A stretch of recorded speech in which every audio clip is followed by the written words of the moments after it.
নমস্কার বন্ধুরা, এই গরমে এক মুঠো সুজি দিয়ে বানিয়ে নিন মন প্রাণ ঠান্ডা করা ক্যারামেল পুডিং। ডিম, জেলিটিন, আগার আগার পাউডার ছাড়াই সবথেকে সহজ পদ্ধতিতে আজ আমি আপনাদেরকে এই পুডিং তৈরি করে দেখাবো। আপনারা একবার রেসিপিটা ফলো করলে খুব সহজেই বাড়িতে বানিয়ে নিতে পারবেন। ক্যারামেল পুডিং তৈরি করে নেওয়ার জন্য প্রথমেই আমাদের চিনির ক্যারামেল তৈরি করে নিতে হবে। সেজন্য একটা কড়াইয়ের মধ্যে দিয়ে দিলাম চা চামচের 4 চামচ চিনি। এখন গ্যাসের ফ্লেম লোতে রেখে চিনিটাকে খুব ভালো করে গলিয়ে নিতে হবে। চিনির দানাগুলো পুরো গলে হালকা লালচে রং হওয়া পর্যন্ত রান্না করে নিতে হবে।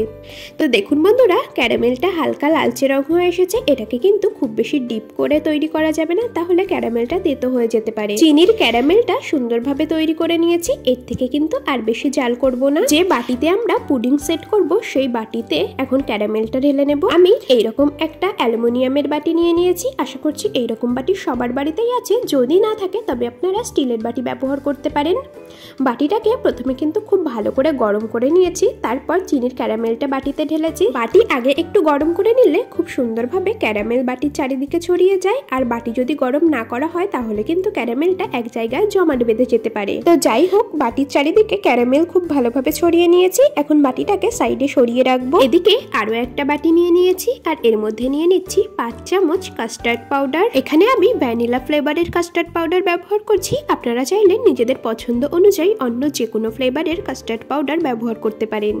আর এই কাস্টার্ড পাউডার আপনারা যে কোনো মুদিখানা দোকানেই পেয়ে যাবেন। এর মধ্যে 1 কাপ দিয়ে দিলাম গরুর দুধ। এখানে আমি ফ্রিজে রাখা ঠান্ডা বা গরম দুধ ব্যবহার করিনি, নর্মাল তাপমাত্রার দুধ ব্যবহার করেছি। দুধ দিয়ে খুব ভালো করে একটা চামচের সাহায্যে মিশিয়ে নিচ্ছি। আপনারা চাইলে এখানে দুধের পরিবর্তে জল ব্যবহার করতে পারেন, আবার গুঁড়ো দুধও কিন্তু এখানে ব্যবহার করতে পারেন। তো যাই হোক, খুব ভালো করে মিশিয়ে নিয়েছি। এখন এই বাটিটাকেও সাইডে সরিয়ে রাখবো। এদিকে ওভেনে একটা কড়াই বসিয়ে দিয়েছি আর এর মধ্যে একটা কাপ মেপে 2 কাপের থেকে একটু বেশি দিয়ে দিচ্ছি গরুর দুধ। আমি এখানে গরুর দুধ ব্যবহার করছি। আপনারা চাইলে গুঁড়ো দুধ প্রথমে জল গরম করে গুলে নিয়ে তারপরও ব্যবহার করতে পারেন। দুধ সুন্দরভাবে ফুটে আসা পর্যন্ত একটু জাল করে নেব, তবে খুব বেশি ঘন করে দুধ জাল করবার প্রয়োজন নেই। কিছুক্ষণ জাল করে নেওয়ার পরে দুধটা সুন্দর ফুটে এসেছে। এখন এর মধ্যে দিয়ে দেব 1 মুঠো সুজি। এখানে আমি ওই 2 চা চামচের মতো সুজি নিয়ে নিয়েছি। এর থেকে আর বেশি সুজি দেবার প্রয়োজন নেই। এখন এই গরম দুধের মধ্যে 1 হাত দিয়ে সুজি ঢালতে হবে আর 1 হাতে খুন্তি দিয়ে খুব ভালো করে নেড়েচেড়ে মিশিয়ে নিতে হবে, না হলে কিন্তু সুজিটা এক জায়গায় দলা পাকিয়ে যেতে পারে। আর এই সময়টায় গ্যাসের ফ্লেম মিডিয়াম টু লোতে রাখতে হবে। সুজির দানাগুলো সুন্দরভাবে সেদ্ধ হওয়া পর্যন্ত রান্না করে নেব। কিছুক্ষণ জাল করে নেওয়ার পর সুজির দানাগুলো সুন্দরভাবে সেদ্ধ হয়ে গেছে। এখন এর মধ্যে দিয়ে দেব চিনি। এখানে আমি একটা কাপ মেপে 1/4 কাপ দিয়ে দিচ্ছি চিনি, মানে 1 কাপে 4 ভাগের 1 ভাগ দিয়ে দিচ্ছি চিনি। ক্যারামেল তৈরি করতে যেহেতু বেশ খানিকটা চিনির ব্যবহার করা হয়েছে, সেই কথা মাথায় রেখেই কিন্তু এখানে চিনির পরিমাণটা দিতে হবে। আর দিয়ে দিলাম সামান্য পরিমাণে লবণ। যে কোনো মিষ্টি রেসিপিতে অল্প লবণ দিলে স্বাদটা কিন্তু ভীষণ ভালো হয়। তো এইরকম ভাবে দুধটা একটু ঘন হয়ে আসা পর্যন্ত জাল করে নেব। যেহেতু সুজি দেওয়া হয়েছে তো খুব তাড়াতাড়ি কিন্তু দুধটা বেশ ঘন হয়ে আসবে। তো বন্ধুরা, দুধটা হালকা একটু ঘন করে নিয়েছি। এখন এর মধ্যে দিয়ে দেব কাস্টার্ড পাউডার গুলিয়ে রাখা দুধ। কাস্টার্ড পাউডার দিয়ে খুব ভালো করে খুন্তির সাহায্যে নেড়েচেড়ে মিশিয়ে নেব। আর কাস্টার্ড পাউডার দেওয়ার সাথে সাথেই কিন্তু দুধটা বেশ খানিকটা ঘন হয়ে আসবে। ওই মিনিট খানিক মতো নেড়েচেড়ে রান্না করে নিয়েছি। আর দেখতেই পাচ্ছেন দুধটা কতটা পরিমাণে ঘন হয়ে গেছে।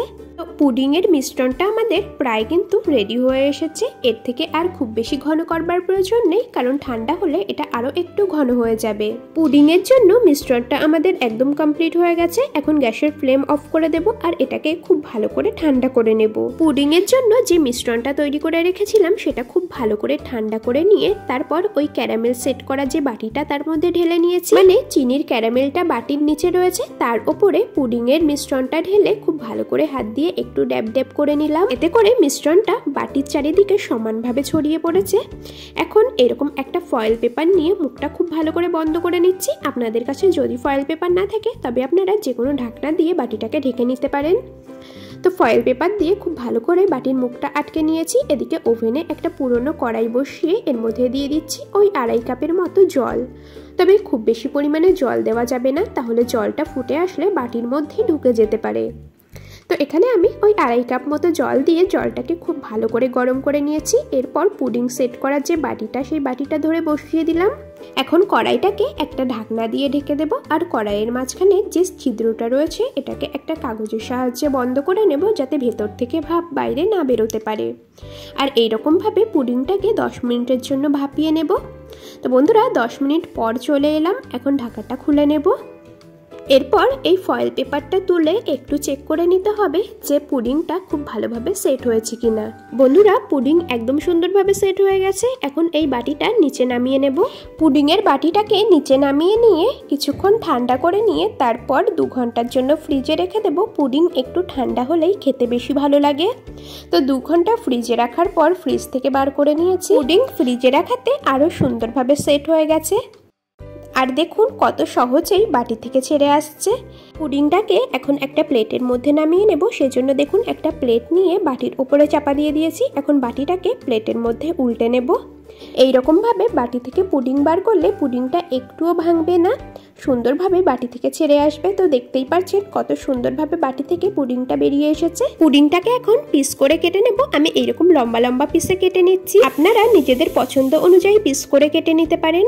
আশা করছি বন্ধুরা আপনারা দেখেই বুঝতে পারছেন পুডিংটা কতটা নরম আর সফট হয়েছে। আপনারা একবার বাড়িতে এইরকমভাবে সুজির পুডিং বানিয়ে দেখতে পারেন। বাড়ির বাচ্চা থেকে বড় সকলেই কিন্তু ভীষণ পছন্দ করবে।